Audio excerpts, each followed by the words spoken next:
Hello students, welcome to WebSphere solutions. हमने अपनी पिछली वीडियो में पढ़ा था कि हम अपने रिएक्ट के कंपोनेंट्स को कैसे स्ट्रक्चर करते हैं, how we structure components of our React. तो सबसे पहले हम एक छोटा प्रोडक्ट बनाते हैं, फिर उसको अगर हमें कंबाइन करना है, मान लीजिए हमें 3 प्रोडक्ट एक साथ कंबाइन करने हैं, तो उसके लिए एक अलग फाइल बनाते हैं, प्रोडक्ट टैब। फिर प्रोडक्ट टैब के अंदर हम अपने तीनों प्रोडक्ट्स को जो है कंबाइन कर देते हैं और उसे रेंडर करा देते हैं ऐप डॉट फंक्शन ऐप वाले फाइल के अंदर, ऐप डॉट JSX वाली फाइल के अंदर। अब हम आगे पढ़ने वाले हैं रिएक्ट प्रोप्स। रिएक्ट प्रोप्स क्या होते हैं?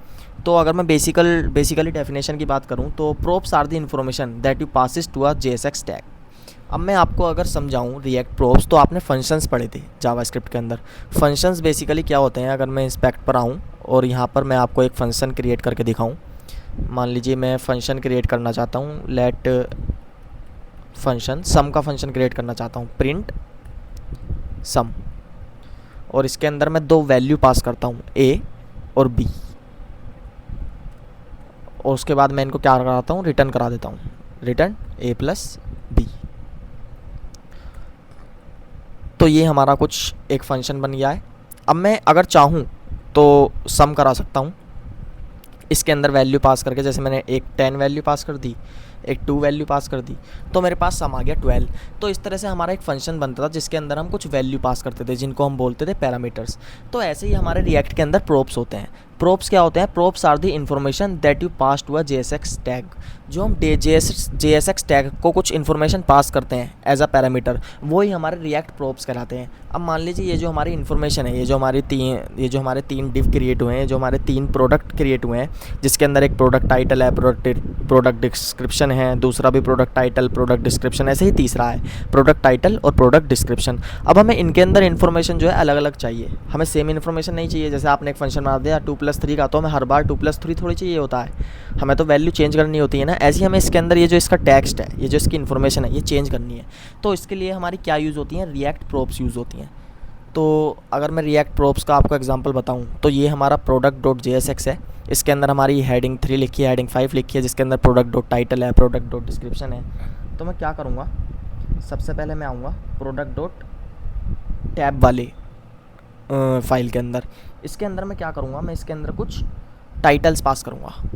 लाइक मैं इसके अंदर टाइटल पास कर देता हूँ, TITLE इज़ इक्वल टू, मैंने इसके अंदर टाइटल पास कर दिया लैपटॉप। उसके बाद मैंने ऐसे ही टाइटल पास कर दिया नीचे वाले प्रोडक्ट के लिए, और ऐसे ही मैंने एक टाइटल पास कर दिया अपने नीचे वाले प्रोडक्ट के लिए। और इनके अंदर मैं कुछ अलग अलग चीज़ें लिख देता हूँ, लाइक मैं इसके अंदर लिख देता हूँ पेन, इसके अंदर मैं लिख देता हूँ स्मार्टफोन या फ़ोन लिख देता हूँ। तो इस तरह से मैंने जो है इनको कुछ टाइटल दे दिए। अब मैं क्या करूँगा, इसको सेव कर दूँगा। अब मैं आऊँगा अपनी प्रोडक्ट डॉट JSX वाली फ़ाइल के अंदर। अब मैं प्रोडक्ट डॉट JSX वाली फ़ाइल के अंदर क्या करूँगा, मैं यहाँ पर पास करूँगा। सबसे पहले मुझे यहाँ पर पास करना है अपना प्रोप्स। यहाँ पर मैं लिखूँगा प्रोप्स, जिसको हम रिएक्ट प्रोप्स बोलते हैं। ये एज अ पैरामीटर पास होता है, जैसे हम फंक्शन के अंदर पैरामीटर पास करते हैं ना, ऐसे ही मैंने इसके अंदर प्रोप्स पास कर दिए।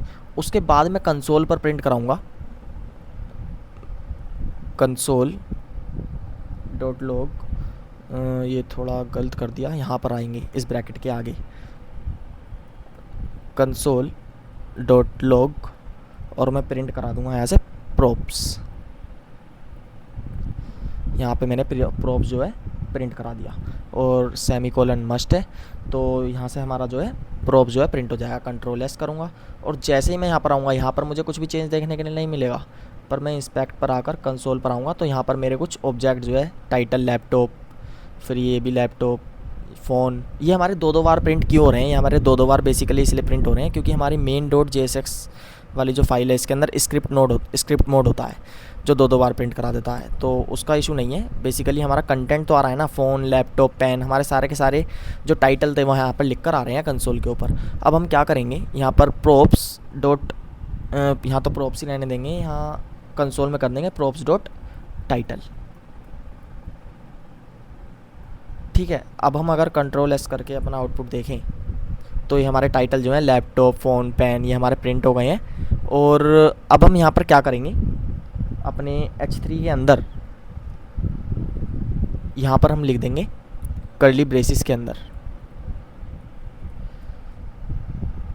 props डॉट टाइटल, और जैसे ही हम सेव करेंगे, पर सेव करने से पहले हम इसको एक बार हटा देते हैं वरना ये ओवरराइट हो जाएगा। अब जैसे ही हम कंट्रोल एस करेंगे और अपना टाइटल देखेंगे तो यहाँ पर हमारी जो है इन्फॉर्मेशन चेंज हो गई है। यहाँ लैपटॉप आ गया है, यहाँ फ़ोन आ गया है और यहाँ पर पेन आ गया है। तो इस तरह से हम अपने स्टैटिक डाटा को डायनेमिक बना सकते हैं। ये हमने क्या किया है, अपना डाटा डायनेमिक ही तो बनाया है। हमने एक ही प्रोडक्ट बनाया था, फिर उस कंपोनेंट को हमने 3 बार उसको रेंडर किया यहाँ पर, फिर उसके बाद उसको हमने एक अलग टैब के अंदर रेंडर किया, प्रोडक्ट टैब के अंदर। उसके बाद फिर हमने अपने ऐप डॉट JSX वाली फाइल के अंदर इसको रेंडर करा दिया, और अब हमने इसकी जो इन्फॉर्मेशन थी वो भी चेंज कर दी। यहाँ हमने लैपटॉप कर दिया, यहाँ फ़ोन कर दिया और यहाँ पर हमने इसको पेन कर दिया। हम ऐसे ही प्रोडक्ट डिस्क्रिप्शन की जो इन्फॉर्मेशन है उसको भी हम चेंज कर सकते हैं। तो इस तरह से हमारी रिएक्ट प्रोप्स जो हैं काम करती हैं। हम इस पूरे कोड को चेंज करके एक तरीके से और लिख सकते हैं, और इसको हम जो है डीस्ट्रक्चरिंग कर सकते हैं। तो हम क्या करेंगे, यहाँ पर हम बेसिकली प्रोडक्ट के अंदर यहाँ टाइटल पास कर देंगे। हम अपना एक यहाँ पर टाइटल पास करेंगे जो हमारा कंपोनेंट है, और हम कंसोल डॉट लॉग को यहाँ से हटा देंगे, कंसोल डॉट लॉग यहाँ से हटा देंगे, और यहाँ पर हम बेसिकली क्या पास करेंगे, एक टाइटल। यहाँ पर हमने क्या पास कर दिया, एक टाइटल पास कर दिया। अब हम कंट्रोल एस करेंगे और अपना आउटपुट देखेंगे तो हमारे आउटपुट के अंदर कोई भी चेंज नहीं आएगा। तो इस तरीके से भी हम अपने हम अपने रिएक्ट प्रॉपर्टीज़ को जो है यूज़ कर सकते हैं। तो ये हमारा जनरल फॉर्मेट होता है हमारे रिएक्ट प्रॉपर्टीज़ को चेंज करने का। That's it for today.